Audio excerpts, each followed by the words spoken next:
بص، هو ملف الصفقات الاداره بتدير الصفقات بطريقه عشوائيه جدا. يمكن احنا مشينا لعيبه كتير زي مثلا كريم الدبيس، يحيى عطيه الله، علي معلول. مشيت 3 باك شمال وانت ما جبتش حد يعوضهم. انت جبت محمد شكري اللي هو اصلا معروف ان هو بيتصاب كتير وعنده اصابات عضليه كتير، ومع ذلك برضه لسه بيتصاب، فما فيش بديل ليه. ولسه ما جبناش حد عليه قيمه زي علي معلول. الصفقه اللي عجباني الجديده بصراحه بتاعت مروان عثمان، لان هو كان ناشئين النادي الاهلي وراح لسيراميكا اعاره ورجع تاني دلوقتي للاهلي. حته اللي هي ايه، بيحس بالكوره كده زي الجون اللي هو جابه فينا في الماتش بتاع سيراميكا.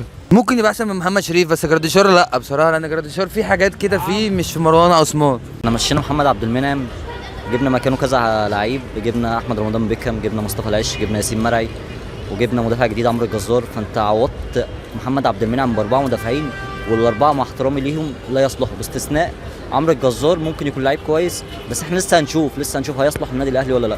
غير كده الباقي مع احترامي ليهم جميعا لا يصلحوا ان هم يرتدوا تيشيرت النادي الاهلي.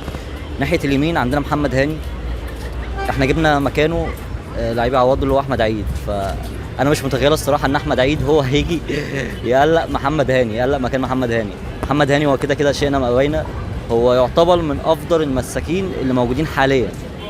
يعني صفقة زي صفقة عمرو الجزار ده هتفيد الأهلي جامد. حلو، بداية جديدة يعني لمروان عثمان وكل الناس، كانت بداية جديدة وكانت بداية حلوة يعني.